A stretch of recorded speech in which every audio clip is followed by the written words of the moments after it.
नमस्कार, आप देख रहे हैं प्रजा प्रवक्ता। मैं हूं प्रकाश मोहन जायसवाल। प्रजा प्रवक्ता का विशेष कार्यक्रम प्रजा संवाद में आज हमारे साथ है विश्व के जाने माने योग गुरु, मुख्य केंद्रीय प्रभारी पतंजलि योगपीठ हरिद्वार, स्वामी डॉक्टर परमात्म देव जी महाराज हैं। स्वामी जी, बहुत बहुत स्वागत आपका हमारा विशेष कार्यक्रम में। बहुत बहुत प्रणाम। स्वामी जी, इतना बड़ा दायित्व मिलने के बाद योग के क्षेत्र में भी काम करना है, साथ ही जो प्रशासनिक व्यवस्था है उसे भी देखनी है। ऐसे में क्या रोड मैप है, क्या आने वाले समय में एक रोड मैप बनाया है आपने, और कब तक उसको पूरा करने का उद्देश्य है? प्रत्येक कार्य के लिए हमको लक्ष्य बनाना पड़ता है। परम पूज्य स्वामी जी महाराज का एक लक्ष्य ये है कि कोई भी व्यक्ति रोग से कभी पीड़ित न हो, रोग से मरे नहीं। घर घर जन जन तक योग पहुँचे, उसके लिए हम अहर्निश पुरुषार्थ कर रहे हैं। और योग ऋषि परम पूज्य स्वामी जी महाराज का जो अखंड प्रचंड पुरुषार्थ है वो देश और दुनिया जानती है। 18 से 20 घंटे पुरुषार्थ करते हैं, और वैसी अपेक्षा हम सब जो उनके अंतेवासी हैं, उनके शिष्य हैं, उनके प्रतिरूप हैं, उनसे भी आशा रखते हैं कि देश और समाज को, लोगों को हम जागरूक करें। इसके लिए आपको निरंतर प्रवास करना है, संवाद करना है, जिसके जीवन में ये 2-3 चीज़ें कि उसको अखंड प्रचंड पुरुषार्थ हो और विचलित न होने वाली जो विकल्प रहित संकल्प है उसको वो ध्येय में अपने लाता है, तो उसके लिए उसका जो लक्ष्य है वो जल्दी ही पूरा कर लेता है। तो देश और पूरे दुनिया को योग से आरोग्य देने का जो एक संकल्प लिया स्वामी जी ने, उसी के तहत यहाँ मध्य प्रदेश में भी हमारी संगठन भारत स्वाभिमान पतंजलि योग समिति, युवा भारत और किसान सेवा समिति, ये सोशल मीडिया, ये 5-6 संगठन मिलकर के पूरी यशस्विता के साथ सेवा देते हैं। बिल्कुल स्वामी जी, लेकिन हम जब एक जो ब्रह्मचर्य जीवन जी रहे होते हैं, जो सन्यासी होते हैं, जो योगी होते हैं, वो अंततः सब कुछ छोड़ के इस विधा में आते हैं। ऐसे में जब चूँकि आप एक बड़े जिम्मेदार पद पे हैं, आपको पूरा भारत को संभालना है, तो एक बड़ा दायित्व मिल जाता है। तो ऐसे कभी कभी महसूस नहीं होता कि कहीं ना कहीं वो गृहस्थ जीवन में ही हैं, हम उसके बाद भी पुरुषार्थ करना पड़ता है, योग के क्षेत्र में काम करना पड़ता है, क्योंकि बड़ी जिम्मेदारियाँ होती हैं। बिना पुरुषार्थ के, बिना जिम्मेदारी के समाज हो, संगठन हो, संस्थान हो या स्वयं का जीवन हो, चल नहीं सकता है। अकेला व्यक्ति भी पुरुषार्थ करेगा तभी उसको 2 वक्त की रोटी मिलेगी। तो हम कुछ बड़ा सोचें, कुछ बड़ा विचारें। जीवन एक परमात्मा की दी हुई सौगात है, उसका उपहार है, और हम तुच्छ स्वार्थ के लिए, छोटे उद्देश्यों के लिए जीते हैं, तो वो अच्छा नहीं है। स्वामी जी कहते हैं कि बड़ा विचार करो। यो वै भूमा तत्सुखम न अल्पे सुखम अस्ति।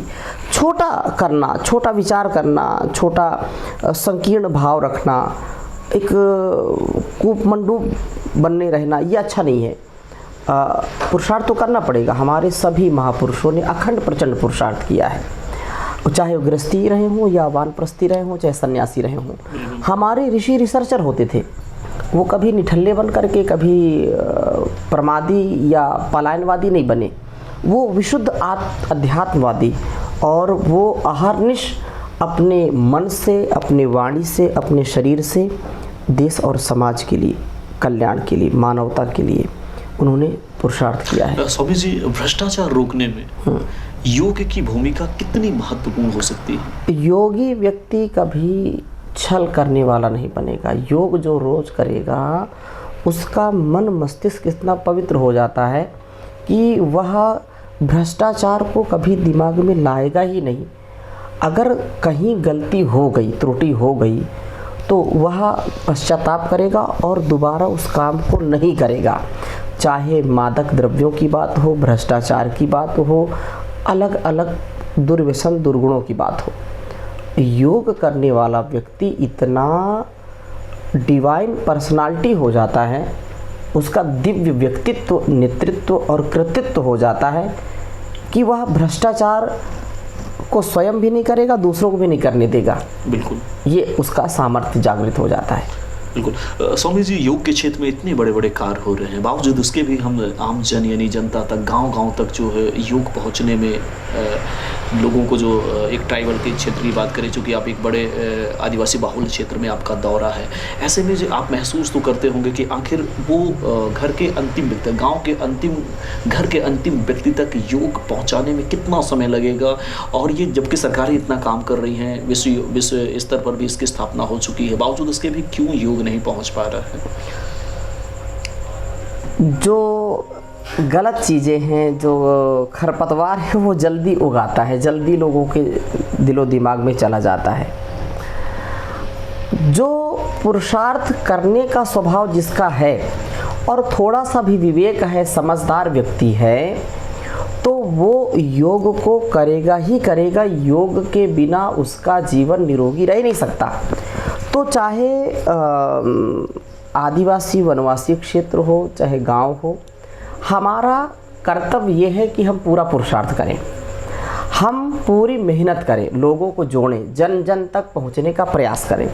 उसका परिणाम क्या होता है उसके विषय में हम ना सोच करके हमको यही ध्येय बनाना है कि हमको अंतिम व्यक्ति तक योग को पहुंचाना है, ऋषि परंपरा को पहुंचाना है, जिससे इस परंपरा से वो अपसिक्त होकर के तन मन और वतन के आरोग्य को पा सके। स्वामी जी, लेकिन एक दौर था कि जब स्वामी रामदेव जी ने शुरू किया था, और निश्चित रूप से आधुनिक युग के एक बड़े ऋषि माने जाते हैं योग के क्षेत्र में, जिन्होंने योग को जन जन पहुंचाने तक कार्य किया है। लेकिन अब तो सरकार भी, क्योंकि वो एक प्राइवेट एजेंसियां होती थी, स्वामी जी काम करते थे लगातार, उनके साथ पूरा टीम काम करती थी, लेकिन अब तो सरकारें भी काम कर रही हैं। तो सरकार को और कितना मजबूत करने की ज़रूरत है अपने इस पहल को? सरकार को जितना बजट वो एलोपैथ को देते हैं, अगर उससे आधा बजट भी हमारे योग को, आयुर्वेद को जन जन तक पहुंचाने का काम यदि करेंगी सरकारें, बिल्कुल, तो उससे सच्चा मानवता का कल्याण होगा और उससे लोग निरोगी होंगे। इतना बजट हर वर्ष लाखों करोड़ों हजारों जो है हजारों लाख रुपए लगाते हैं, हजारों या करोड़ों, ये मतलब इसके क्वांटिटी तो आप बेहतर जानते होंगे, लेकिन एक बहुत बड़ा अमाउंट, बहुत बड़ी धनराशि बिल्कुल स्वास्थ्य के लिए लगाती है सरकार। दवाइयों में खर्च होती हैं। और अगर हम योग की बात करें तो अगर कायदे से अगर वो खर्चे, क्या कभी ऐसा प्रपोजल सरकार के सामने नहीं रखा जाता है? तो सरकार के सामने प्रपोजल तो रखा जाता है, लेकिन जो मल्टीनेशनल कंपनियां हैं, जो फार्मासिस्ट है या ये अलग अलग फार्मेसियां हैं, बिल्कुल, एक बहुत बड़ा जो षड्यंत्र चलता है, वो उनसे भी प्रभावित होती हैं सरकारें कहीं ना कहीं। उनका एक बहुत बड़ा जो ग्रुप है, बिल्कुल, उससे भी सरकार को अड़चने आती हैं।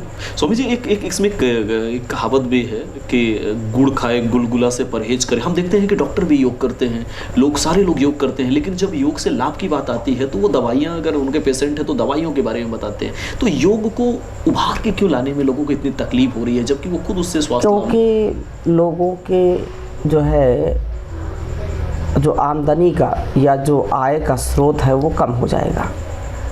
योग से व्यक्ति निरोग रहेगा तो दवा कैसे वो खरीदेगा? दवा खरीदेगा नहीं तो कंपनियों को नुकसान होगा, उनको कमीशन नहीं मिलेगा, इसलिए वो इस चीज़ को ज़्यादा लाते नहीं सामने।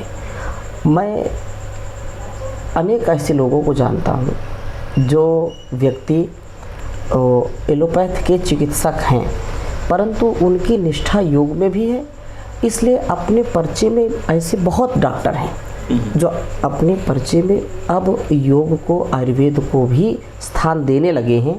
वो दवा लिखते हैं अपरिहार्य स्थिति में, आपातकाल स्थिति में, एक्सीडेंटल केस में, जीवन रक्षा के लिए एलोपैथ का लोग प्रयोग करते हैं, तो करना भी चाहिए, कोई इसमें हानि नहीं है, लेकिन उसको बार बार प्रयोग करना, उसी पर निर्भर रहना, ये नादानी है, उसका साइड इफ़ेक्ट बहुत है।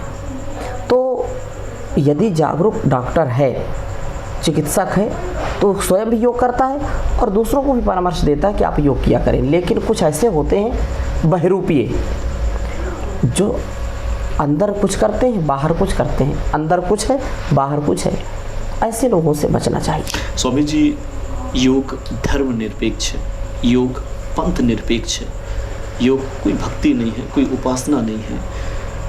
कहीं मंदिर अगर पूजा की बात करें तो कोई ऐसा नहीं कि पूजा अगर हिंदू कर सकता है, नमाज जो मुसलमान पढ़ सकता है, लेकिन योग तो हर कोई कर सकता है। ऐसे में आपको क्या लगता है समाज और सरकार को योग हर कोई करे, योग के महत्व को समझे, क्योंकि योग मानव समुदाय के लिए है। उसके लिए संत के क्षेत्र में जो आपका एक पार्ट है और सरकार क्या पहल करने की ज़रूरत है बीच में समाज को ये बात समझाने की? ये बहुत सुखद है कि माननीय मोदी जी के नेतृत्व में, यशस्वी हमारे प्रधानमंत्री के नेतृत्व में जो 190 से ज़्यादा देश, या अब तो 200 से भी ज़्यादा हो गए होंगे, एक साथ योग करते हैं अंतर्राष्ट्रीय योग दिवस में।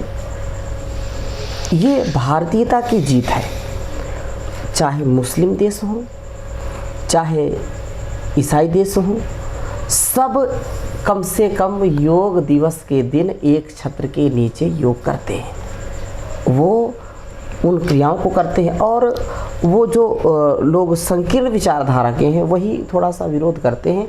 बाकी सब मत पंथ संप्रदाय के लोगों के लिए, मानवता के लिए, आरोग्यता के लिए योग बहुत आवश्यक है। उसको करना ही चाहिए, कराना चाहिए। स्वामी जी, जब भी आप निकलते हैं तन और मन दोनों के रूप में लोग आपको स्वामी रामदेव जी पहली नज़र में देखते हैं। आपको क्या लगता है, तन ज़्यादा मिलता है या मन ज़्यादा मिलता है आपके अनुसार स्वामी जी से? हम तो गुरुदेव के सेवक हैं, हम तो उनके शिष्य हैं, और वो स्वयं कहते हैं कि मैं अपने शिष्यों को अपना प्रतिरूप देखना चाहता हूँ। तो हमारा ये कर्तव्य है कि हमको गुरु के प्रत्येक संकेत को, आदेश को, उपदेश को, निर्देश को आत्मसात करके जीना चाहिए। रंग रूप तो वो तो ईश्वर की व्यवस्था है, उसका हमको कभी भी